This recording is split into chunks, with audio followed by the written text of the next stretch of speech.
오늘 설교 제목은 위기일발입니다. 이 사자성어에서 일발이란 머리카락 하나, 한 오라기를 의미합니다. 아기가 뭣도 모르고 아장아장 걷더니 차가 달려오는 쪽으로 걸어갑니다. 차가 삑 소리를 급히 내며 멈춥니다. 머리카락 하나 사이로 차가 아기 몸에 닿을 듯 말 듯 멈추었습니다. 이처럼 여유가 조금도 없이 아슬아슬하게 닥친 위험의 순간을 가리켜 비유적으로 위기일발이라고 표현합니다. 오늘 본문에도 위기일발의 순간이 나타납니다. 어떻게 이런 일이 일어났는지 이 사건을 다음과 같이 살펴보려고 합니다. 첫째, 사건의 현장. 둘째, 사건의 원인. 셋째, 사건의 기록. 첫째입니다. 사건의 현장. 사람들이 돌을 집어들었습니다. 앞에 있는 사람을 돌로 치려고 합니다. 누군가 한 사람이 돌을 던지기만 하면 나머지 많은 사람이 마구 던지게 될 아슬아슬한 상황입니다. 이처럼 조마조마해서 숨이 멎을 듯한 위기일발의 상황이 언제 어디서 일어났는지 먼저 살펴보겠습니다.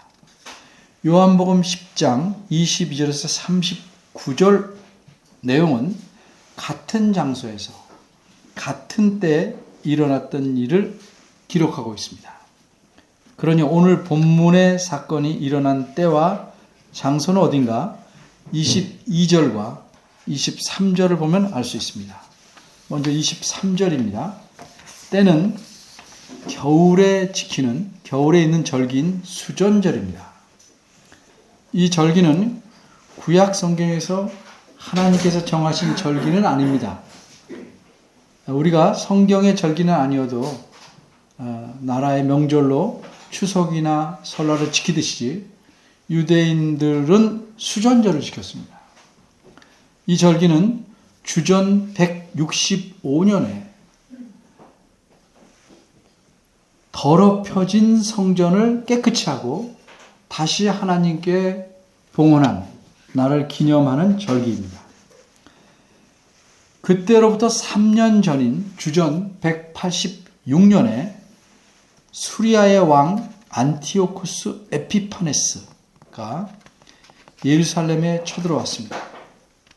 그래서 성전의 보물을 약탈했습니다. 이뿐만 아니라 그는 매우 방자하고 교만해서 예루살렘 성전 그 번제단 자리에 제우스 동상을 세웠고 암태지를 제물로 써서 제우스에게 제사했습니다.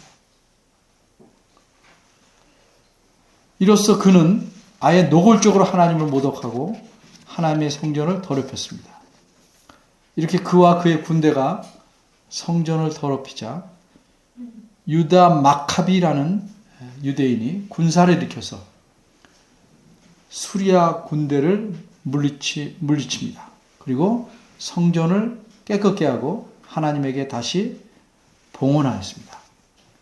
그래서 이 날을 기념하는 날을 수전절 또는 봉헌절, 히브리어로는 하누카라고 합니다. 23절을 보니까 예수님께서 이 수전절에 예루살렘 성전 구역 안에 있는 솔로몬 행각에 계셨습니다. 행각이라는 것은 양쪽에 기둥들을 쭉 줄지어 세워놨는데 그 기둥들 위에 지붕을 덮은 일종의 긴 복도입니다. 이 행각의 이름은 솔로몬이고 이 행각은 그 당시 예루살렘에 있는 헤롯이 세운 헤롯 성전의 동쪽에 있었습니다. 그래서 동쪽에 있기 때문에 깊은 곳은 1200m나 내려가고 그 길이는 20마일, 약 32km에 이르는 골짜기, 기드론 골짜기를 내려다볼 수 있었습니다.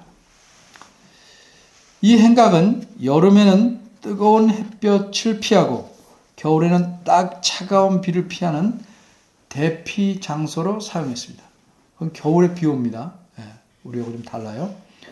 성전에는 예배하는 사람들이 어쨌든 항상 있었을 것이기에 예수님은 이 행각에서 스스럼 없이 가르치고 설교하시는 중심 장소로 사용하셨습니다.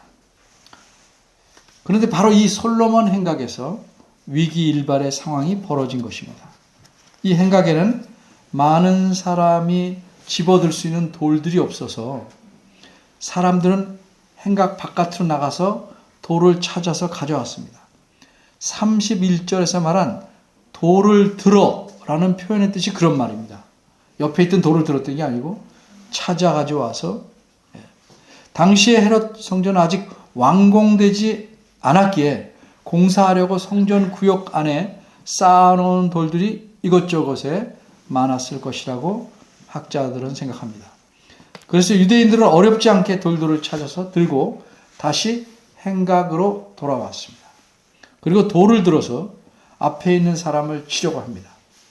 그럼 이렇게 수많은 돌을 맞는 사람은 어떻게 되겠습니까? 당연히 돌에 맞아서 고통이 계속되다가 처참하게 피를 흘리면서 죽을 수밖에 없을 것입니다.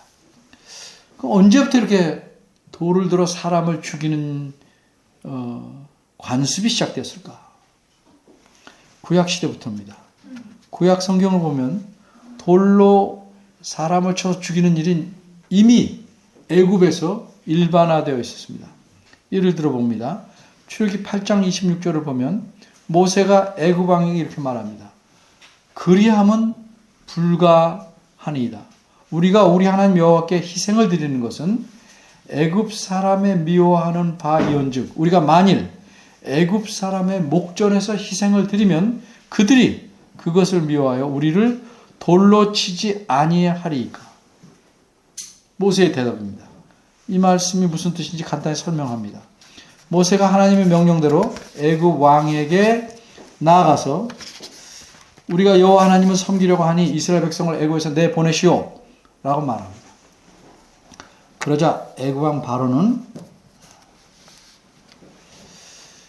이 땅, 즉 애굽 바깥으로 나가지 말고 여기서 너 있는 곳에서 너희 하나님께 희생을 드려라, 제사 드려라 이렇게 말합니다. 이런 왕의 말에 대해서 모세가 대답한 말이 그렇게 하는 것이 가능하지 않다. 왜냐하면 우리가 우리 하나님 여호와께 제사하는 것을 애굽 사람 미워한다. 그래서 우리를 돌로 칠 것이기 때문이다. 이렇게 대답한 것입니다. 이 대답에서 우리가 알 수 있듯이 애굽 사람들은 돌로 쳐서 돌을 던져서 사람을 쳐 죽이는 것이 일반화되어 있었다 하는 사실을 알 수 있습니다. 그런데 이렇게 그 당시에 이미 애굽에서부터 널리 사용되던 이 돌로 사람 죽이는 방법을 하나님께서 이스라엘 백성에게도 사용하도록 하십니다. 하나님께서 말씀하신 내용을 예로 들면 이렇습니다. 소가 남자나 여자를 받아서 죽이면 그 소는 반드시 돌에 맞아 죽을 것이요. 돌로 쳐 죽여라 이거죠.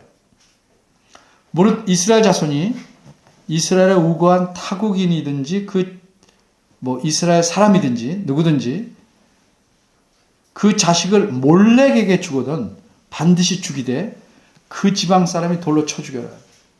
몰렉이란 가나안 민족이 섬기던 우상인데 이 우상에게 제사하는 방법은 어린아이를 불로 지나가게 해서 태워서 그 우상에게 제물로 바칩니다. 그러게 하나님께서는 이런 악한 일을 금하기 위해서 이미 레위기 18장에서 이렇게 말씀하셨습니다. 너는 결단코 자녀를 몰렉에게 주어 불로 통각해 하지 말아서 내 하나님의 이름을 욕되게 하지 말라. 나는 여호와니라. 이렇게 말씀하신 것은 이스라엘 백성이 가나안 땅에 들어가서 섞여 살다 보면 몰렉이라는 우상을 섬기고 그런 짓을 할 수 있으니까 그렇게 될 때 그 사람을 돌로 쳐 죽이라 명령하신 것입니다. 뿐만 아니라 신접하기나 하거나 박수 또는 무당이 된 사람을 반드시 돌로 쳐 죽이라고 명령하십니다.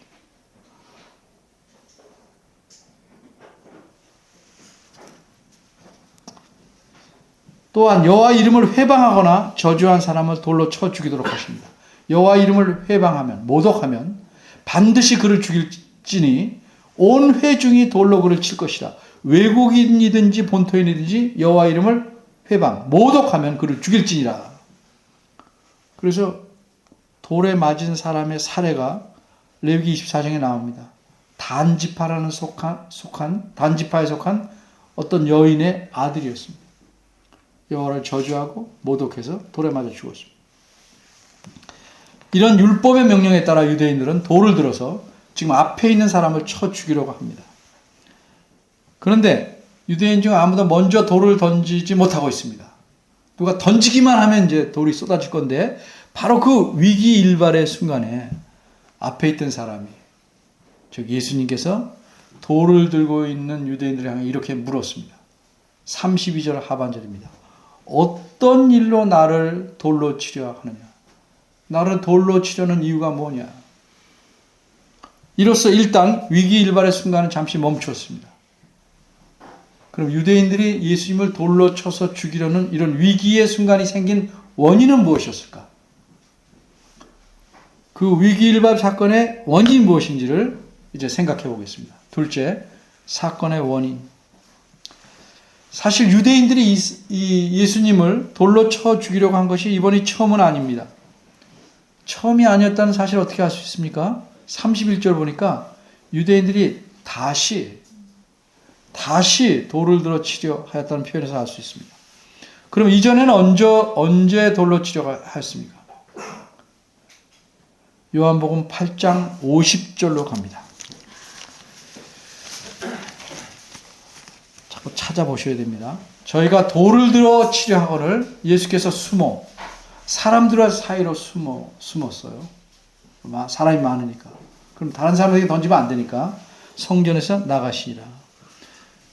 그때는 무슨 이유로 유대인들이 돌을 들어 예수님을 쳐 죽이려고 했습니까? 그 이유를 간단히 말씀드리면 이렇습니다. 유대인들은 예수님이 누구신지 분명히 알기를 원했습니다. 근데 예수님은 자신이 누구신지를 이미 밝히 말했는데도 믿지 않았습니다. 유대인들은 자신들이 믿고 싶은 것만 믿으려 했고, 믿고 싶은 만큼만 믿으려 했기 때문입니다. 오늘날 사람도 대부분 그렇습니다. 자기가 믿고 싶은 만큼 믿고, 자기가 생각한 것 다르게 말하면 거짓말입니다. 이게 사람의 공통적인 심복? 인득합니다. 예수님께서는 자신이 누구신지를 말씀으로 또 행함으로 분명히 보여주셨는데도 이 모든 분명한 사실에 대해서 그들은 눈과 귀를 닫아버렸습니다. 믿지 않습니다. 그리고는 예수님께 직접 묻습니다. 너는 너를 누구라 하느냐? 그러자 예수님께서 이렇게 대답하십니다. 8장 54절입니다. 너희가 너희의 하나님이라 칭하는 그분이 내 아버지시다. 너희가 하나님이라고 부르는 그분이 내 아버지시다. 무슨 말씀입니까? 예수님 자신이 하나님의 아들이란 뜻이죠. 무슨 얘기예요? 사람은 인간이고 사람의 아들도 인간이듯이 하나님의 아들이란 말은 자신도 본질상 하나님인데, 유대인들이 하나님이라고 칭하는 분은 이분의 아버지 되시는 하나님이고, 자신은 그분의 아들로서 아들 하나님이시다 하는 의미입니다. 이게 예수님 말씀입니다. 이렇게 말씀하시면서 자신이 하나님이심을 간접적으로 이렇게 증거하셨습니다. 요한복음 8장 56절입니다. 너희 조상 아브라함은 나의 때 볼 것을 즐거워하다가 보고 기뻐하였느니라. 그런데 이 말을 들은 유대인들은 정말 어이가 없습니다. 요한복음 8장 57절과 58절을 제가 풀어서 설명합니다. 유대인들이 생각하기로는 아브라함은 그 당시부터 계산하면 이미 2000년 전 사람입니다. 그런데 예수님의 말씀을 들으니 예수님이 마치 아브라함을 본 것처럼 말씀합니다. 그래서 유대인들은 너무 기가 차서 예수님에게 이렇게 말합니다. 우리가 당신의 나이를 많이 잡아줘도 아직 채 50도 되지 않은 것 같은데 어떻게 2000년 전에 아브라함을 볼 수 있느냐? 볼 수 있었느냐? 그래야 예수님은 농담이야 그러신 게 아니고 진심으로 정색을 하시고 이렇게 말씀하십니다. 진실로 진실로 너에게 이르노니 아브라함이 나기 전부터 내가 있느니라.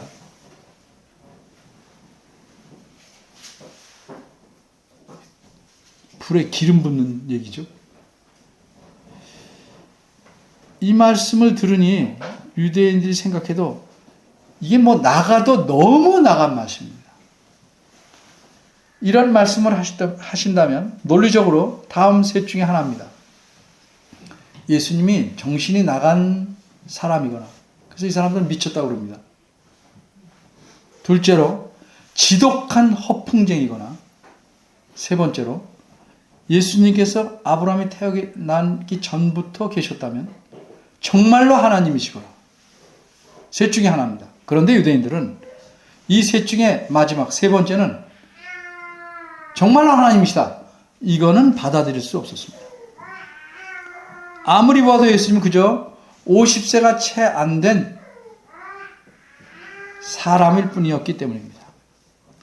그래서 유대인들은 예수님이 자신을 하나님으로 사칭, 하나님인 척 속인다고 판단하고 그것이 하나님을 모독하는 것이라고 여겨서 돌을 들여 쳐 죽이려고 하는 겁니다. 이것이 유대인들이 예수님을 돌로 치려 했던 첫 번째 사건이었습니다. 그럼 오늘 본문에 나온 이 위기일발 사건의 원인은 무엇입니까? 오늘 보면 30절에 나와 있는 바대로 예수님께서 유대인들에게 말씀하신 대답 때문입니다. 먼저 예수님께서 어떤 질문을 받으셨는지를 알아보겠습니다. 앞에서 말씀드린 대로 예수님이 요한복음 10장 23절을 보니 솔로몬 행각에 계셨습니다. 그때 유대인들이 예수님을 에워싸고 이렇게 물으면서 요구합니다. 요한복음 10장 24절입니다. 당신은 언제까지나 우리 마음을 의혹게 하려나이까? 그리스도여든 밝히 말하시오. 이들은 자신들이 믿지 못하면서 그 믿지 못하는 그것이 예수님 탓인 양 말하고 있습니다. 그들은 당신이 언제까지나 우리 마음을 의혹해 하시렵니까? 라고 말했는데 여기서 의혹하다는 우리말에서는 의심해서 수상히 여긴다 하는 뜻입니다. 그런데 원문에서는 그 뜻이 아니고 좀 다릅니다. 여기서 의혹해 한다는 말의 원문은 사람이 마음이 졸여서 혹은 들떠서 결론을 내릴 수 없다 하는 뜻입니다. 설명하면 사람들이 예수님이 그리스도일지도 모르고 아닐지도 모르고 과연 어떻게 하는 게 맞지? 결론을 내리지 못하고 있다 하는 의미입니다. 말을 들으면 그럴 것 같고 근데 사람이 어떻게 그러고 계속 갈팡질팡 하고 있어서 결론을 못 내리고 있는 겁니다. 그래서 유대인들은 예수님에게 당신이 그리스도라면 밝히 말하라 이렇게 요구한 겁니다. 근데 예수님이 이미 자신께서 하시는 일들을 통해서 말씀을 통해서 자신이 그리스도이시다 하는 걸 분명하게 드러내셨습니다. 그래서 예수님이 25절 상반절에서 이렇게 대답합니다. 10장 25절입니다. 내가 너에게 말하였다. 쭉 말했다. 근데 너희가 믿지 아니하는도다. 이처럼 유대인들은 예수님께서 하나님이 보내신 그리스도이심을 믿지 않으면서도 마치 예수님께서 자신의 정체를 숨기고 분명하게 말하지 않은 듯이 핑계를 댑니다. 바른 말해도 자기 생각과 다르면 계속 진실을 말하라고 수사관들이 종종 그러죠. 자기 안 믿으면서 계속 말하라. 밝히 말하라. 이렇게. 그래서 예수님께서는 자신이 하나님께서 보내신 그리스도라는 사실을 더욱 분명하게 증거하시라고 자기의 신분 말씀합니다. 이것이 본문에서 일어난 위기일반 사건의 원인이 됩니다. 30절입니다. 예수님은 분명하게 말씀하시기를 나와 아버지는 하나이니라 이렇게 말씀합니다. 그래서 유대인들이 예수님을 돌로 쳐 죽이려고 합니다. 그럼 어째서 유대인들은 예수님을 이렇게 돌로 쳐서 그 말을 듣고 죽이려고 했을까? 유대인의 관점에서 그 말을, 예수님 말씀을 생각해 보겠습니다. 유대인들의 관점을 잘 드러내주는 구절은 33절입니다. 33절은 예수님께서 어떤 일로 나를 돌로 치려 하느냐라고 물으시자 대답한 말입니다. 그들이 이렇게 말합니다. 선한 일을 인하여, 네가 한 선한 일 때문에 우리가 너를 돌로 치려는 것이 아니라 참남함을 인함이니 네가 사람이 되어 자칭 하나님이라 함이로라. 이들의 대답에서 그들이 예수님을 어떻게 생각하는지에 대해서 알 수 있습니다. 그들이 예수님을 돌로 죽이려는 이유는 참남함입니다. 참남함. 예수님이 참남하다. 여기서 참남함이란 말은 쉽게 말하면 하나님을 모독했다는 뜻이에요. 하나님 모독이라는 뜻입니다. 그럼 이들은 예수께서 하나님을 어떻게 모독했다고 생각했는가? 네가 사람이 되어 자칭 하나님이라 함이로라. 이 말에서 알 수 있습니다. 예수님이 그렇게 말했기 때문에 이들이 생각하기를 하나님, 예수님이 사람인데 자신을 하나님이라 했으므로 하나님 모독한 것이다. 이렇게 판단했습니다. 근데 엄밀히 말하면 예수님께서 나는 하나님이다. 이렇게 말씀한 적은 없어요. 그렇게 아주 분명하게. 하나님이시라는 걸 누누이 말씀하셨지만 하나님이다 이렇게 똑부러지게 명료하게 말씀한 적은 없습니다. 본문 30절을 보면 예수님은 나와 아버지는 하나이니라 이렇게 말씀했죠. 이 말씀이 무슨 뜻일까?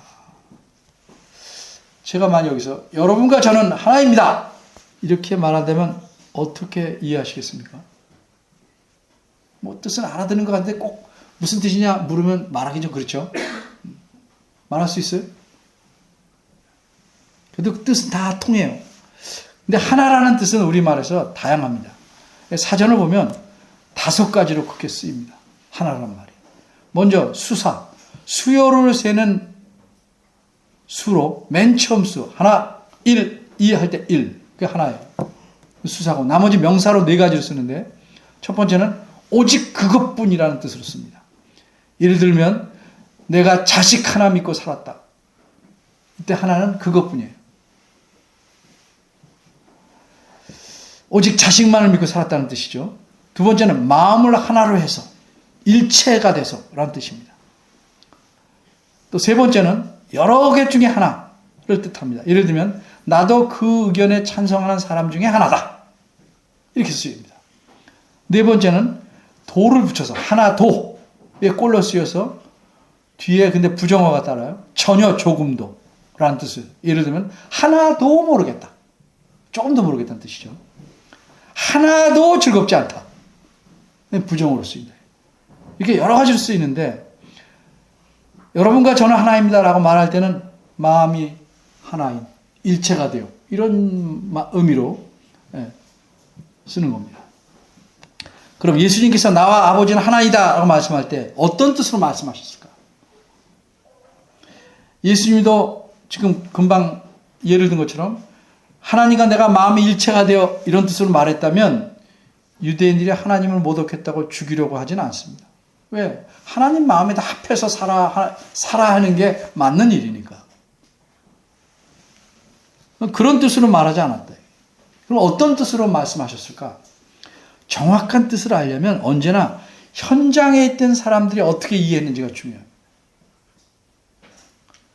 그 현장에 있던 유대인들, 예수님 말씀을 들은 유대인들은 어떻게 이해했어요? 내가 사람이 되어 자칭 하나님이라 하였기 때문에 이렇게 말했죠. 그 말을 듣고 그렇게 이해했단 말이죠. 나와 아버지는 하나다. 이 말을 네가 사람인데 하나님이라 그래? 이렇게 이해했다. 이게. 근데 이들의 말을 정확히 알기 위해서 직역하면 이렇습니다. 너는 사람인데 내가 강조해요. 너는 사람인데 분명히 내가 너 자신을 하나님으로 만들고 있다. 이게 직역이에요. 이들이 보기에 예수님은 자신과 똑같은 사람이에요. 그런데 예수님께서 자기 자신을 하나님이라고 주장함으로써 자신을 하나님으로 올리고 있다, 만들고 있다 이렇게 판단한 겁니다. 무슨 말을 그렇게 판단했어요? 예수님이 하신 말씀이 뭐예요? 30절 하나죠. 30절 말씀입니다. 근데 30절을 정확히 알기 위해서 직역해 볼게요. 직역하면 우리말 성경에서는 드러나지 않는 말이 더 있어요.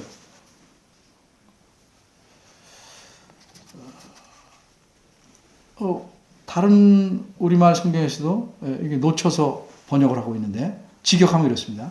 나와 그 아버지 우리는 빠졌죠. 우리는 하나다. 나와 그 아버지 우리는 하나다. 이게 직역입니다. 여기서 그 아버지라고 한 거는 유대인들이 생각하는 하나님, 그들도 역시 아버지라고 부르는 그 하나님, 즉 성부 하나님을 가리킵니다. 그러니까 예수님 말씀 풀이하면 그렇습니다. 우리, 즉 나와 성부 하나님, 너희들이 하나님이 부르는 하나님은 구별된다. 우리예요. 우리. 내가 성부 하나님은 아니다. 그러나 나는 성부 하나님과 하나다. 다시 말해서 성부 하나님과 같다. 어떤 면에서 같아요? 나도 본질에서는 하나님이기 때문이다. 이런 말씀이에요. 그러므로 나도 하나님이지만 아버지 하나님과는 구별된 하나님. 즉, 그 밑에 요한복음 10장 30절에서 이제 예수님 표현하는데 거기서 표현하는 바대로 하나님의 아들인 하나님, 성자 하나님이라는 거죠. 우리예요. 두 인격체입니다. 이 하나님이 이쪽 분도 됐다 이쪽 되는 게 아니고 우리입니다. 우리. 성부 하나님, 아버지 하나님, 그리고 나는 그의 아들로서 역시 하나님이신 성자 하나님. 우리는 그래서 하나라고 말하는 거예요. 이처럼 예수님 자신도 성부 하나님과 마찬가지로 하나님이다. 본질을 말씀하시기에 유대인들은 어떻게 판단했어요? 사람인데 자칭 자기가 하나님이래네 라고 판단해서 돌로 죽이려고. 세 번째, 사건의 기록. 이제 마지막으로 생각하는 이런 위기일발의 사건을 기록한 목적이나 의도가 무엇이냐. 한마디로 말씀드리면 그 당시 유대인처럼 예수님을 못 믿지 말고 예수님께서 말씀하신 바대로 예수님을 믿으라는 목적으로 이걸 기록한 겁니다. 유대인들은 어떻게 믿었어요? 예수님이 사람일 뿐이다. 하나님이 아니시다. 그리스도도 아니시다. 유대인들은요, 그들 나름대로 하나님 위해서 열심히 있었고 열정이 있었어요. 하나님을 모독한 자는 죽이라는 하나님의 명령대로 순종해서 시행할 만큼 하나님께 충성했어요. 그런데 정작 그들을 믿는 하나님께서 보내신 예수님을 그리스도로 믿지 않습니다. 예수님을 하나님의 아들이신 하나님으로 믿지 않았습니다. 그럼 끝까지 이렇게 믿지 않는 유대인들은 어떻게 됩니까? 영원히 멸망할 수밖에 없는 겁니다.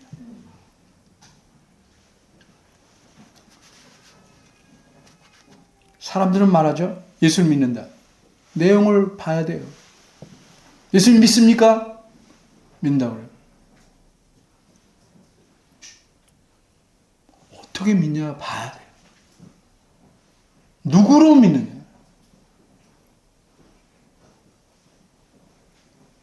요한복음을 기록한 분은 다른 성경책의 기록자보다 더 분명하게 자기가 요한복음을 기록하는 목적을 말씀합니다. 요한복음 20장 30절 31절에서 이렇게 말씀합니다. 오직 이것, 요한복음이에요. 요한복음에 기록된 것, 이것을, 이 복수인데, 이것들을 기록한 것은 너희로 예수께서 하나님의 아들 그리스도이심을, 원어대로 말하면 예수께서 그 그리스도시고 하나님의 아들이심을 믿게 하려 하며, 또 너희로 믿어 그 이름에 힘입어 생명을 얻게 하려 함이니라. 이게 요한복음을 기록한 목적이에요.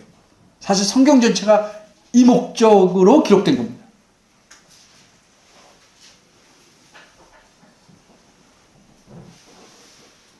예수님을 그리스도로 믿는다는 게 뭐예요?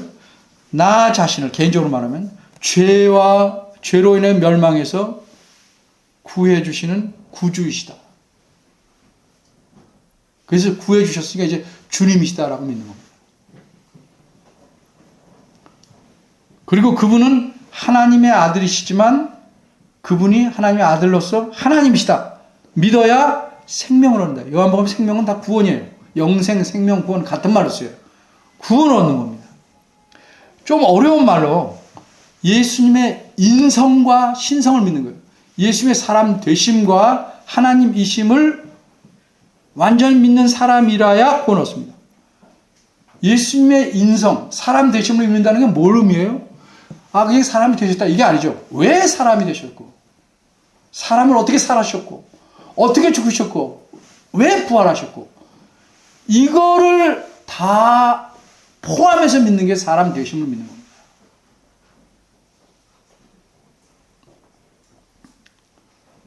교리적으로 다 설명을 못하는 나이 드신 분이라 할지라도 물으면 그래요, 그거 나 믿어요 라고 말할 수 있어야 그게 믿는 겁니다.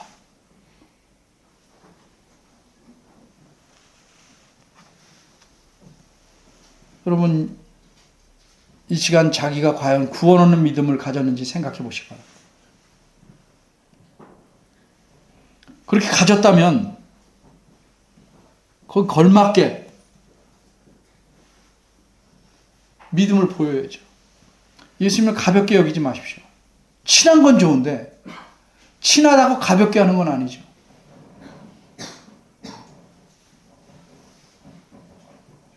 도마가 말했죠. 예수님 보고 나의 주님이시며 나의 하나님이십니다. 이렇게 말했어요. 그런 예수님을 경외해야 됩니다. 그리고 그런 믿음을 주신 그분께 감사해야 됩니다. 그리고 그 뜻과 가르침대로 살도록 부족하지만 매일매일 힘써야 할 것입니다. 기도하겠습니다.